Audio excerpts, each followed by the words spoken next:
Hi everyone, হেপাহৰ Rongali বিহুৰ হিয়াবৰা শুভেচ্ছা জনাই আজিৰ এই ভিডিওটো মই সেই সকলৰ কাৰণে প্ৰস্তুত কৰি উলিয়াইছো খুব কম সময়ৰ ভিতৰতে যি সকলে মোৰ এই তিলৰ লাডুখিনি দেখি ফেসবুকত মেসেঞ্জাৰত হোৱাটছআপত মোক সুধি আছিল যে কেনেদৰে বনালো জনাব লাগে আৰু ময়ো ভাবিলো যে টেক্সট মেসেজত দিয়াতকৈ তেওঁলোকক মই ভিডিও আকাৰে দেখালে তেওঁলোক বেছি উপকৃত হ'ব এই তিলৰ লাডুখিনি বনাবৰ কাৰণে প্ৰথমে আমি তিলখিনি ভালদৰে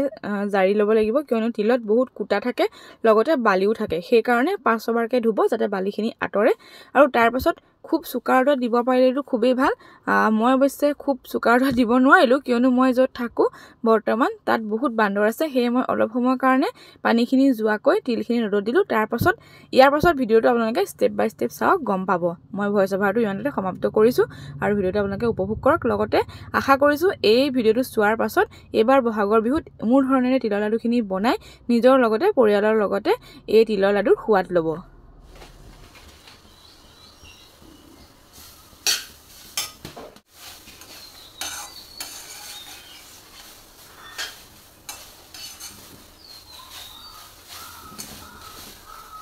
তিলখিনি ফুটিব লাগিব তেতিয়া গম পাম যে তিলখিনি হৈছে অলপ সময় পিছত ফুটিব ভজা তিলৰ গোন্ধ অহাৰ লগে লগে গম পাই যে বিহু পালেহি কেনেকুৱা মজা লাগে হেঁচা পিঠা বনাই থাকোঁতে যিটো গোন্ধ আহে গুড় আৰু তিলৰ মিক্স কৰা ৱাও একদম তিলৰ গোন্ধটো ইমান ভাল লাগে আৰু সেইটো গোন্ধ আৰু এটা বেলেগ গোন্ধ আছে যেতিয়া গধূলি পিঠা খোলা পতা হয় গাঁৱৰ ঘৰৰ আগতে প্ৰত্যেকৰ ঘৰৰ পৰা গধূলি সময়ত সেই গোন্ধটোৱে আহে আৰু বৰ ভাল লাগে মানে গম পাই যায় কাকা ঘৰত পিঠা খোলা পাতিলে মজা লাগে এই শব্দটো শুনিছে যদি গম পাবই আৰু তিল ভজা হৈ গ'ল যিসকল নাজানে তেওঁলোকৰ কাৰণে কৈছো যেতিয়া এই শব্দটো আহিব তেতিয়া তিল ভজা হৈ যায় ৰাখি দিব আৰু তাৰ পাছত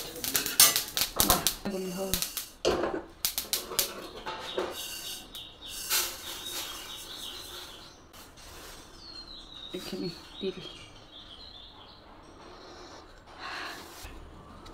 এইখিনি এতিয়া এনেদৰে কাটি ল'ম মিহি মিহিকৈ কাটি ল'ম তাৰপাছত নাখাম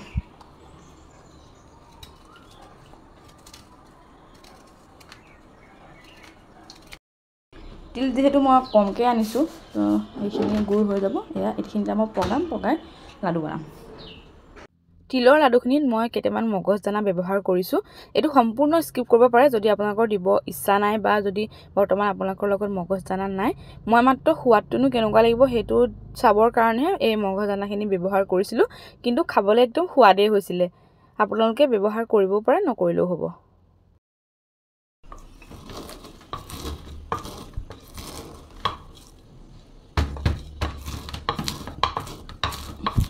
এইখিনি ৰাফলি পেষ্ট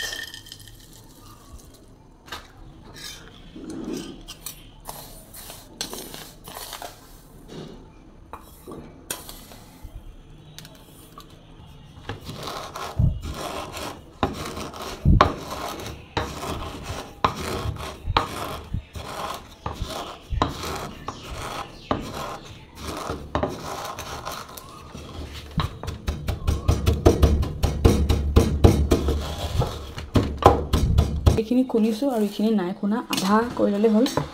ৰাফ পেষ্ট বেছি ফাইন পেষ্ট হ'লে লাডুটো খাই বেয়া লাগে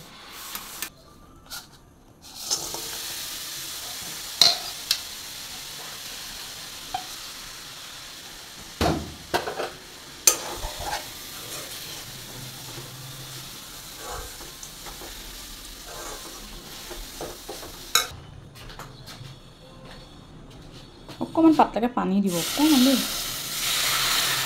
নহয়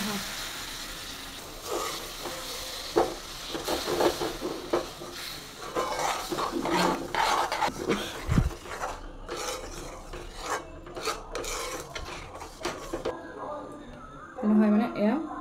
মগজখিনি ইয়াত মিক্স কৰি দিলোঁ তিলৰ লগত আধা অলপ থৈ দিলোঁ গোটেইখিনি দিয়া নাই মই এয়া বৰ হৈ গ'ল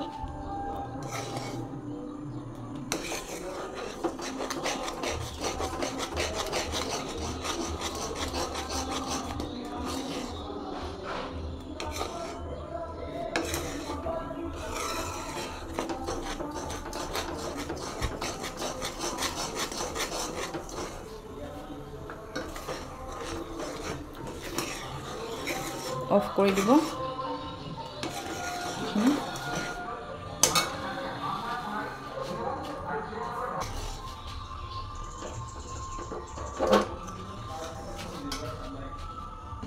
লাডুখিনি মঠিব লাগিব আৰু এইফালে পানী অলপ গোটাই ল'ব হাতটো কাৰণ তিলৰ লাডু পুৰা লৰালৰিকৈ মানে মঠিব লাগে আৰু এইফালে মই মিঠাতেল অকণমান সানি মঠো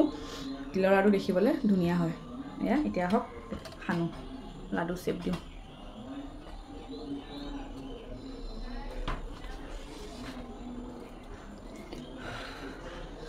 পুৰা গৰম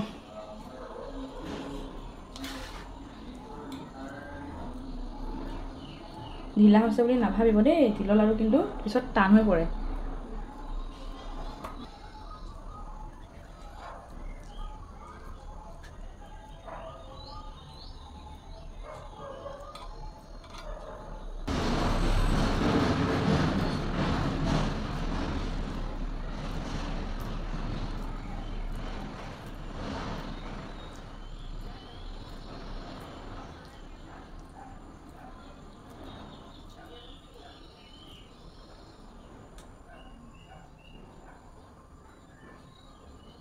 চেপটো পিছত ভাল হ'ব কাৰণ প্ৰথমতে হেৰি হৈ থাকে অকণ ঢিলা হৈ থাকিব টান হ'ব তাৰপিছত এয়া এইখিনি হৈ গ'ল লাডু কিমানটা হ'ল মই হিচাপে কৰা নাই এপোৱা তিল লৈছিলোঁ এই এপোৱা তিলৰ পৰা 31টা লাডু ওলালে মোৰ গুড়খিনি কিমান আছিলে সেইখিনি মই জুখি নল'লোঁ এয়া দেখাইছিলোঁ বাৰু ভিডিঅ'টোত কিমানখিনি গুড় ৰৈছিলোঁ এয়া হৈ গ'ল তিলৰ লাডু ৰেডি